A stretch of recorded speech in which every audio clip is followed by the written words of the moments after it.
In dieser Folge erkunden wir die Altstadt von Chiva und gehen weiteren Kalas auf die Spur. Ich bin die Rebecca. Und ich bin Patrick. Wir lieben das Abenteuer, Begegnungen und die Natur. Egal in welche Richtung. Wir nehmen dich mit zu den schönsten Orten der Welt. Leider ist der Salzsee nicht genügend warm, aber dafür sehen wir unser erster Kala. Kalas sind Wüstenschlösser, die im 1. bis 2. Jahrhundert gebaut wurden. Wir genießen die Morgenstimmung und fahren weiter zur Stadt Chiva.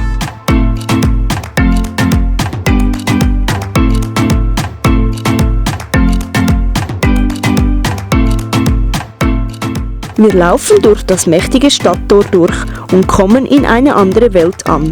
Die Altstadt von Chiva wird auch Ichkan Kala genannt und gehört seit 1990 zum UNESCO-Weltkulturerbe. In dieser Museumsstadt gibt es 60 Gebäude, die wir besichtigen können. Hinter jeder Tür gibt es was zu entdecken, deshalb nichts wie los.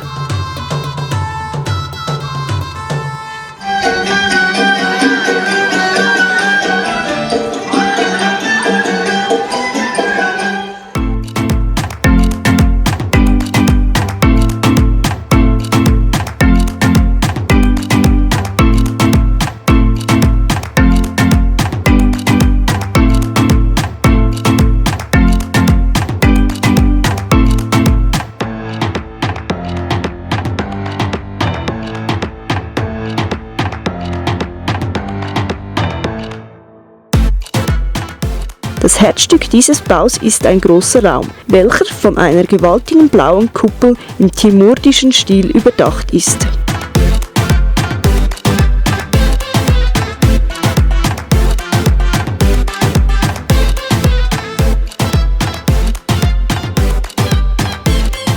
Aus den früheren Medressen werden Museums errichtet, die verschiedene geschichtliche wertvolle Gegenstände zeigen.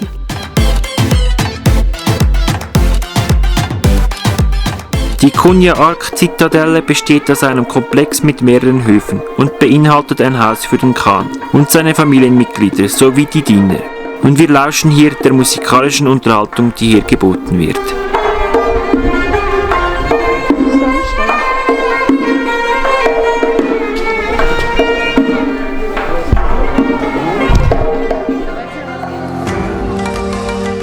Juma-Moschee, die Freitagsmoschee, hat im Innern eine einzige Halle. Die Decke wird von ca. 215 hölzernen, kunstvoll geschnitzten Säulen aus verschiedenen Jahrhunderten getragen.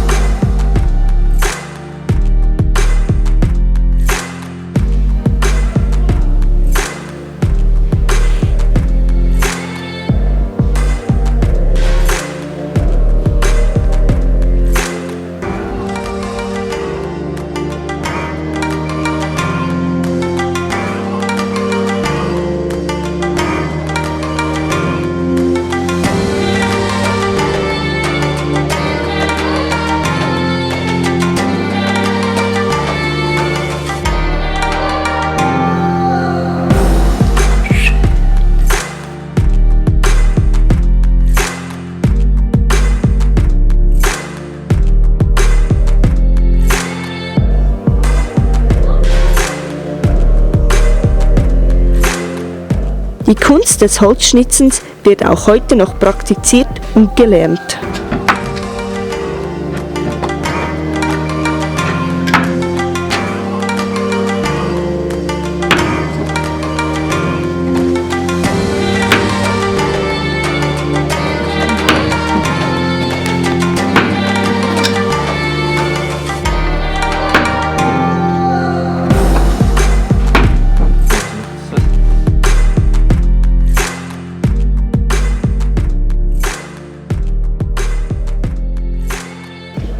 One.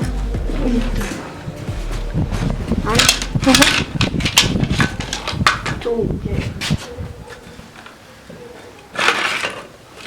Three. Four. iPhone.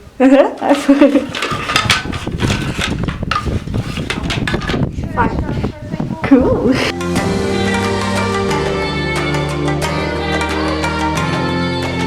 Die Fassade eines Restaurants ist kunstvoll bemalt.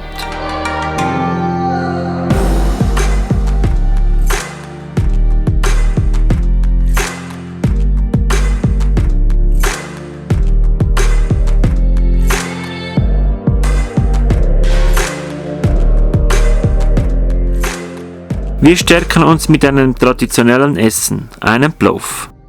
Viele Gebäude werden am Abend wunderschön beleuchtet. Das Klata Minor Minarett sollte mit 70 Meter das größte Minarett von der Welt werden. Es hat einen Durchmesser von 14 Meter und nur eine Höhe von 26 Meter. Wieso der Bau frühzeitig abgebrochen wurde, ist nicht ganz klar.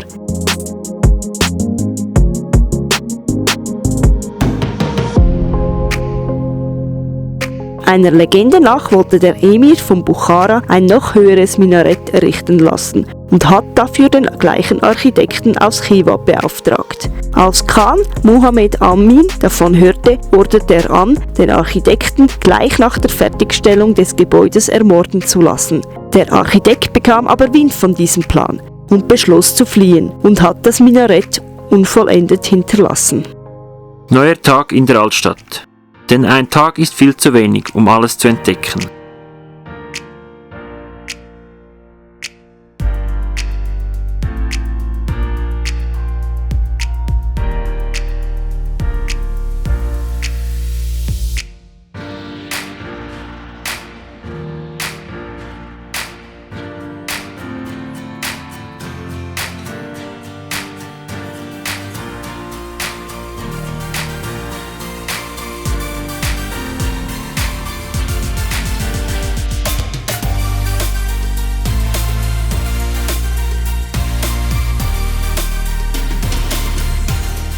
Let's go, wie viel?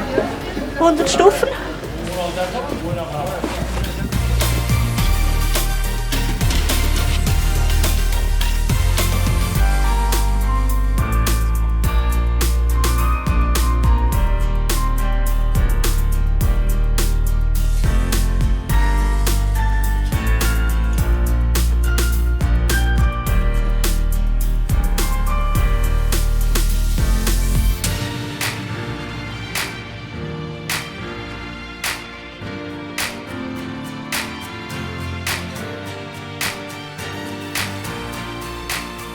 Der Preis von ca. 1 Franken und die 100 Stufen hochzulaufen haben sich definitiv gelohnt.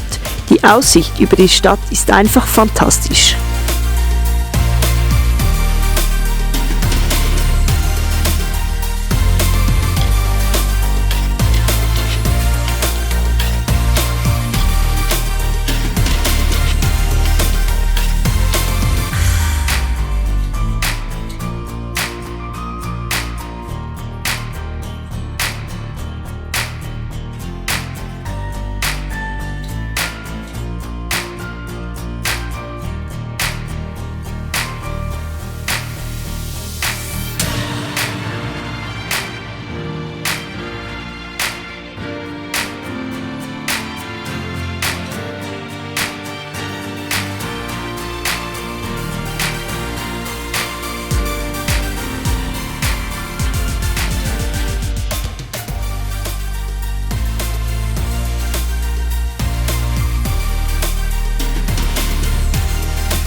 Die gut erhaltene innere Stadtmauer stammt aus dem 5. Jahrhundert vor Christus. Insgesamt ist die Mauer 2250 Meter lang, 8 bis 10 Meter hoch und 6 bis 8 Meter breit.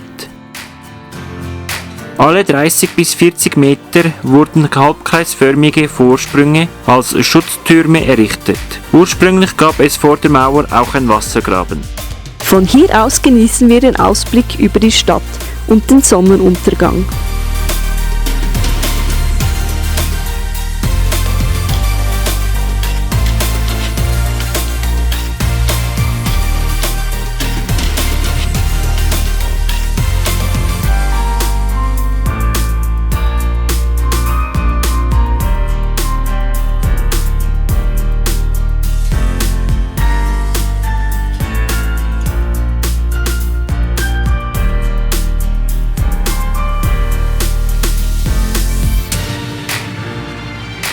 Die Stimmung am Morgen früh ist herrlich, wenn alles noch leicht verschlafen ist.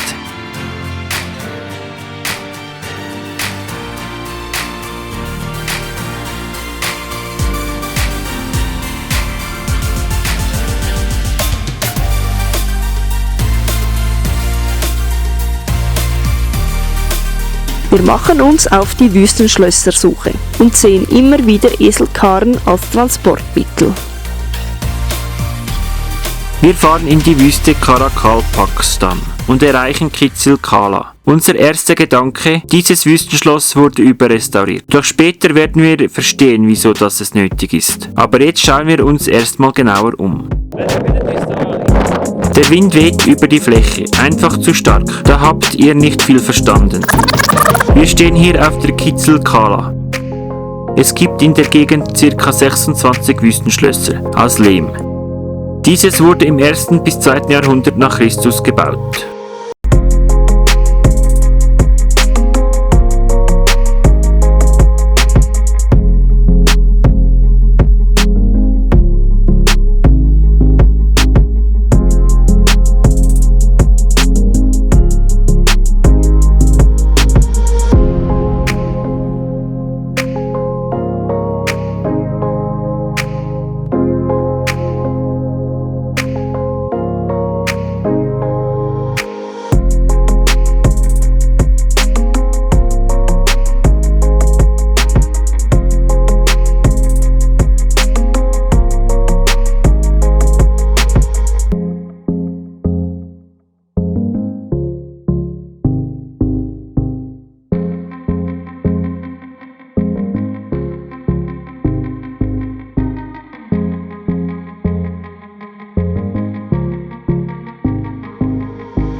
Wir fahren weiter zu Toprak Kala.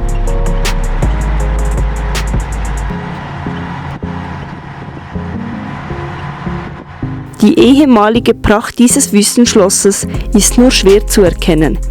Hier verstehen wir schon besser, wie wichtig die Restauration ist, damit die Lehmmauern nicht ganz verschwinden.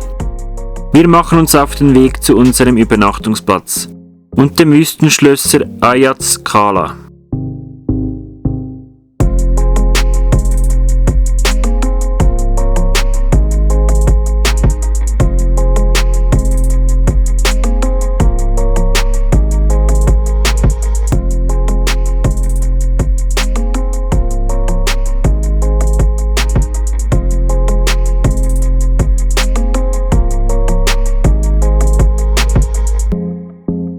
Wir genießen die herrliche Abendstimmung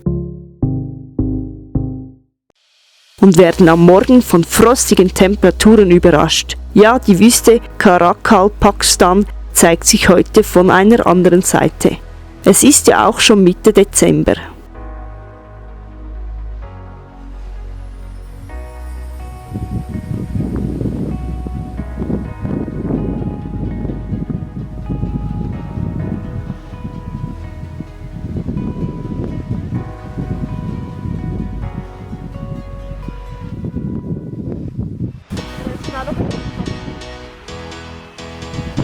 Die mystische Stimmung auf der Lehmburg.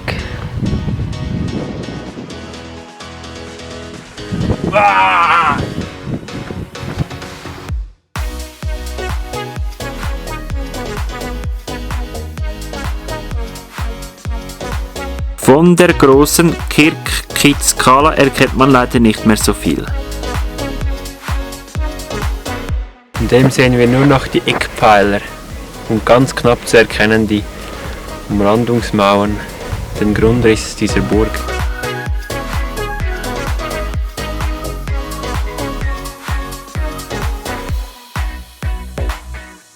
Los geht's zur kleinen Kirk Kizil Kala. Doch die Brücke sieht nicht mehr so stabil aus. Deshalb fahren wir lieber nicht darüber. Da traue ich mich fast nicht mehr zu laufen. Das sieht so schrecklich kaputt aus.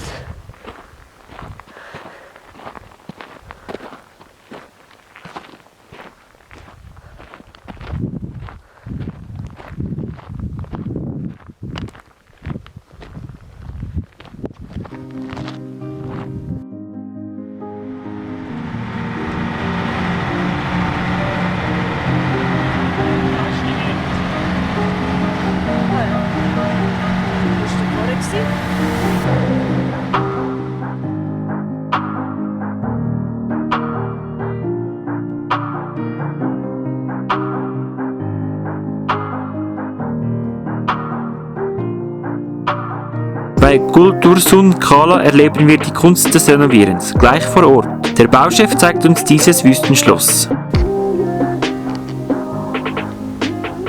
Was ist das, eine dicke Mauer gewesen? Nur mit Lehm.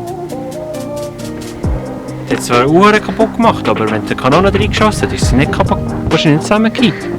Weil die ist so massiv.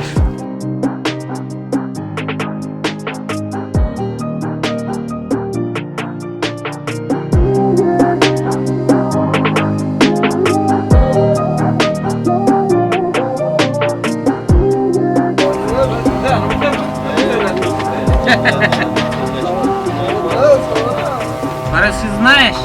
No English. Не знаю. English. No English. No.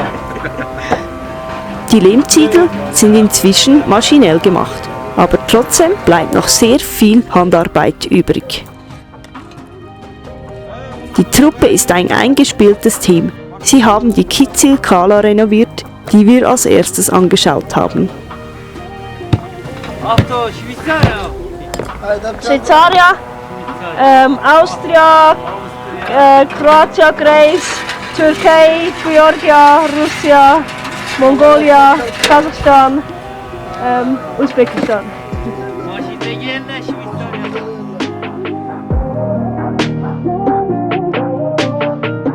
Ihr Lager von Lehm, Ziegel und Stroh.